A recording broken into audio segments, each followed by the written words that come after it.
បាទជំរាបសួរពុកម៉ែបងប្អូនអរគ្នាបាទវិលអារម្មណ៍ពុកម៉ែបងប្អូនទាំងអស់គ្នាជាមួយមុខម្ហូបបាទញោមពោះគោអញ្ចឹងតើសកម្មភាពមានអីខ្លះសូមពុកម៉ែបងប្អូនរីកទស្សនាដូចតទៅបាទដំបូងនេះខ្ញុំធ្វើការស្ងោរពោះគោមានលំពែងមានសួតបាទមានកាពះគោអញ្ចឹងណាពុកម៉ែបងប្អូនបាទស្ងោរនេះគឺយើងមានដាក់ទៅលើគល់ក្រៃបាទស្លឹកក្រូចសើចដេងអញ្ចឹងណាពុកម៉ែបងប្អូនចឹងបន្ទាប់ពីស្ងោររយៈពេល2ទៅ3ម៉ោងមកបាទពោះគោអាចផុយល្អហើយ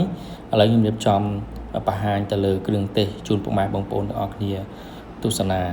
បាទអញ្ចឹងក្នុងមុខម្ហូបមួយមុខនេះយើងមានពោះគោប្រហែលជា2គីឡូបាទស្ងោរទៅវារួញនៅសល់ប៉ុណ្្នឹងពុកម៉ែបងប្អូនហើយមានគល់ក្រៃខ្ទឹមក្រហមខ្ទឹមសម្ទេសហើយនឹង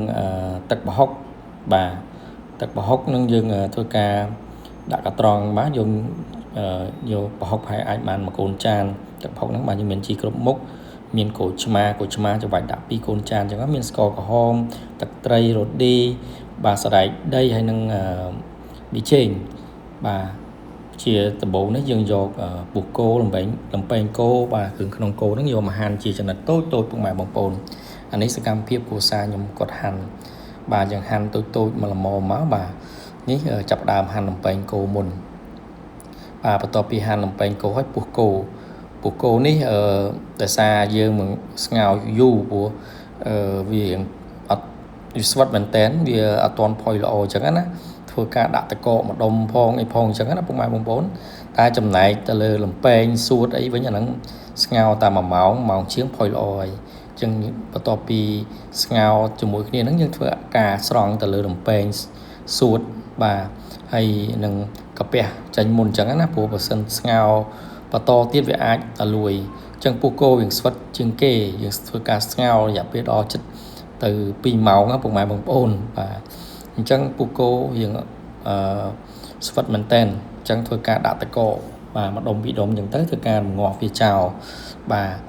យើងយូរពោះគោហ្នឹងហើយបាទបើជាគ្រឿងក្នុងផ្សេងងាយស្រួលស្ងោរតា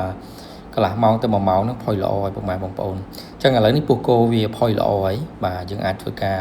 ញោមជាមួយនឹង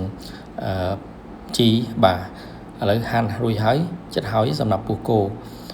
ហ្នឹងពេលរួញទៅអាចសល់ខ្ទង់កន្លះគីឡូបាទនេះហាន់ទៅលើកាពះគោបាទកាពះគោម្ដុំដែរយើងអាចទិញលាយគ្នាអញ្ចឹងណាពុកម៉ែបងប្អូនសម្រាប់គ្រឿងក្នុងយើងអាចញោមលាយគ្នាបានបាទញោមគ្រឿងក្នុងគោបាទ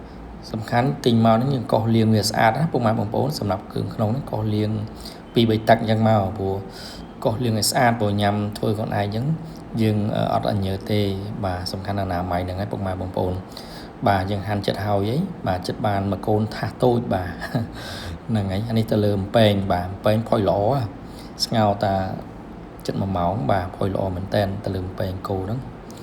បាទខ្ញុំហៅលំពែងគោតែពុកម៉ែបងខ្លះហៅពវៀនតូចហ្នឹងហើយឥឡូវយើងហាន់រួចហើយបាទសម្រាប់គ្រឿងក្នុងគោបាទបានមួយកូនថាសអញ្ចឹងមកបាទរួចរាល់ហើយយើងត្រៀមនឹងធ្វើការញោមបាទជាចំណុចចាប់ដើមដំបូងហ្នឹងយើងមានទឹកប្រហុកបាទទឹកប្រហុកយើងមកកន្លះកូនចានមកតែទឹកប្រហុកនេះរៀងប្រៃបន្តិចពុកម៉ែបងប្អូនបាទដាក់ទៅលើប៊ីចេងបាទប៊ីចេងយើងអាចដាក់កន្លះកាពីអញ្ចឹងបានសិនទៅហើយទៅលើរ៉ូឌីបាទប៉ុណ្្នឹងដែរមក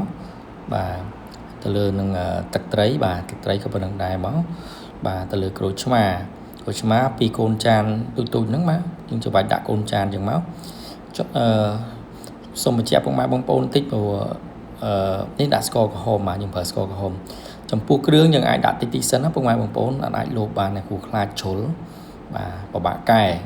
តែបើថាយើងខ្វះស្ទើរអីយើងអាចថែមថយតាមក្រោយបានអញ្ចឹងណាពុកម៉ែបងប្អូនបាទបន្ទាប់ពីយើងដាក់គ្រឿងទេសរួចរាល់ហើយយើងកូរវឹកអញ្ចឹងមកបាទឲ្យវាចូលជាតិគ្នាបាទឲ្យវាលាយគ្រឿងទេសនឹងបាទគ្រឿងចូលគ្នាសិនបាទកូរចុះកូរឡើងមកដើម្បីយើងឲ្យវាចូលគ្រឿងហ្នឹងឲ្យវាលាយសព្វអស់បានយើងធ្វើការចាក់ពោះគោចូលបាទគ្រឿងក្នុងគោចូលបាទកូរចុះកូរឡើងប្រហែលជាអាច1ទៅ2នាទីអញ្ចឹងណាពុកម៉ែបងប្អូនបាទយើងអត់ប្រញាប់ទេព្រោះយើងកូរវាឲ្យលាយអស់បានវាចូលជាតិល្អអញ្ចឹងណាតែបើយើងប្រញាប់ហ្នឹងក៏វាអត់ឆ្ងាញ់ដែរព្រោះវាគ្រឿងទេសវាមិនទាន់លាយល្អបន្ទាប់ពីរយៈពេល2នាទីមកយើងធ្វើការចាក់ ទៅលើខ្ទឹមសបាទនេះខ្ទឹមសហាន់ជាចំណិតតូចចឹងមកបាទខ្ទឹមក្រហមបាទខ្ទឹមក្រហមនេះត្រូវការ2ផ្លែមកបាទ2ផ្លែខ្ទឹមសអាច2កពឹសបាទ2កពឹសហ្នឹងហាន់វាជាចំណិតតូចបាទហើយសម្រាប់គល់កៃនេះយើងទិញយកមកបាទបើមានពុកម៉ែបងប្អូនមានគល់កៃដែលដាំខ្លួនឯងក៏ល្អដែរព្រោះយើងទិញភាសាមកបើសិនជាយកហាន់ហើយស្រាប់គេអាចដាក់ថ្នាំទុកអញ្ចឹងណាពុកម៉ែបងប្អូនវាប៉ះពាល់ដល់សុខភាពអញ្ចឹងយើងធ្វើការយកមកខ្លួនឯងហាន់ខ្លួនឯងអញ្ចឹងណាបាទហាន់ខ្លួនឯងហើយសម្រាប់ពីបន្ទាប់យើងដាក់គល់កៃខ្ទឹមសខ្ទឹមក្រហមបាទម្ទេសចូលមកយើងកូរវឹកនៅតែបន្តកូរអញ្ចឹងណាបាទឲ្យវាចូលជាតិជាមួយនឹងបាទគ្រឿងទេសដែលយើងបានដាក់ចូលនឹងបាទយើងកូរចុះឡើងហើយបន្ទាប់ពីហ្នឹងយើងធ្វើការចាក់ទៅលើពុះគោចូលបាទយើងភ្លក់មើលសិនមុននឹងចាក់ចូលហ្នឹងយើងភ្លក់មើលសិនថាវារសជាតិមិនហើយបាទយើងស្មានមើលសិនណាពុកម៉ែបងប្អូនវារសជាតិមិនទាន់យកជាការបានទេឥឡូវនេះយើងចាក់ទៅលើគ្រឿងក្នុងគោបាទដែលយើងហាន់ជាបំណែកតូចហ្នឹងបាទយើងចាក់ចូលម្ដងតិចបាទខ្លាច់កពុបបាទគៀម្ដងតិចមកបាទកធុនបើយើងអាចយកធំជាងនឹងក៏បានដែរពុកម៉ែបងប្អូនវាស្រួលបាទយើងដាក់ជីដាក់អីហ្នឹងទៅវាច្រើនមែនតើតែអានេះគ្រួសារខ្ញុំយកល្មមបាទនេះយកតូចល្មមបាទចូលមកបន្ទាប់ពីចាក់គ្រឿងក្នុងគោចូលចុះហើយយើងចូលគ្នាហើយយើងកូរចុះឡើងទៀតបាទត្រឡប់ចុះត្រឡប់ឡើងឲ្យវាចូលជាតិជាមួយគ្រឿងបាទទឹកប្រហុកនេះដំបូងគឺថាវាប្រៃអញ្ចឹងណាពុកម៉ែបងប្អូនរសជាតិនឹងតែដល់ពេលយើងចាក់ពោះគោចាក់បន្លែចាក់អីចូលទៅមិនសឹងមិនថាថែមនឹងទឹកត្រីនឹងអំបិលថែមទៀតហ្នឹងវាល្មមហ្មងបាទអញ្ចឹងបានយើងមិនទាន់ដាក់គ្រឿងដិតពេកណាពុកម៉ែបងប្អូនទឹកត្រីនឹងអំបិលហ្នឹងយើងដាក់តិចសិនបាទអត់ហ៊ានដាក់លោបច្រើនទេខ្លាចតែប្រៃទៅកែអត់ឡើងវិញអញ្ចឹងណាពុកម៉ែបងប្អូនបាទជាងកុំអាលោកគ្រឿងបន្ទាប់ពីហ្នឹងហើយយើងចាក់ជីគ្រប់មុខចូលបាទមានជីអំបងមានជីអាណាមានជីបាទជីញោមហ្នឹងបាទទិញសាមកទិញតែ1000ហ្នឹងបាទច្រើនមែនតើបាទបន្លែដាក់ចូលមកយើងក៏កូរចុះកូរឡើងបាទមុខម្ហូបនេះយូរតែស្ងោរពុះគោហ្នឹងគ្រឿងក្នុងគោហ្នឹងទេបើតាមពិតនឹងសាច់ក្នុងការធ្វើហ្នឹងតែ10នាទីបាទ7នាទីហ្នឹងហើយលាងតែគ្រឿងទេសបន្លែជីឲ្យស្អាតទៅដាក់សម្រាប់ទឹកចោលអញ្ចឹងណាបងប្អូនបាទងាយស្រួលបាទអាចបន្ថែមជាមួយនឹងសណ្តែកគួរបន្តិចទៀតក៏កាន់ល្អដែរតែខ្ញុំអត់ទេអានេះយើងពោះគោយើងដាក់នេះគឺអាចតាប់ជីគ្រប់មុខហ្នឹងគឺឆ្ងាញ់យ៉ាងតែពុកម៉ែបងប្អូនតាមចំណង់ចំណូលចិត្តឯងមកបន្ទាប់មកសណ្តែកដែរយើងដាក់ក្រោយគេបាទ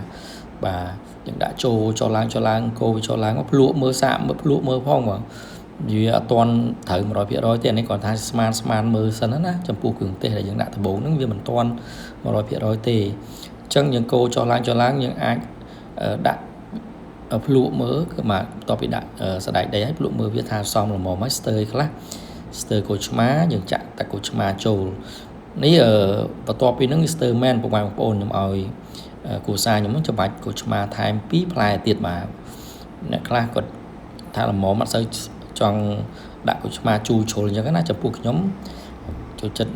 ផ្អែមជូរហឹលបាទឥឡូវរួចរាល់ហើយពុកម៉ែបងប្អូនភ្លក់ឲ្យក៏គិតថាឆ្ងាញ់ដែរបាទអញ្ចឹងសូមពុកម៉ែបងប្អូនរីទស្សនាសកម្មភាពបាទនេះដួសដាក់ចានជូនណាពុកម៉ែបងប្អូនបាទឆ្ងាញ់ណាស់ព្រោះអាចខ្លះសេនឹងទូទឹកកកបាទកន្លែងកុំដាក់កន្លែងកពុកម៉ែបងប្អូនដាក់កន្លែងល្មមនឹងដាក់ចោលកន្លះម៉ោងឬ40នាទីទៅមុននឹងបរិភោគបាទឆ្ងាញ់មែនតើវាអាចត្រូវមួយអាចាក់តិចមកគឺកាន់តែពិសេសបាទសូមអរគុណសូមជម្រាបលា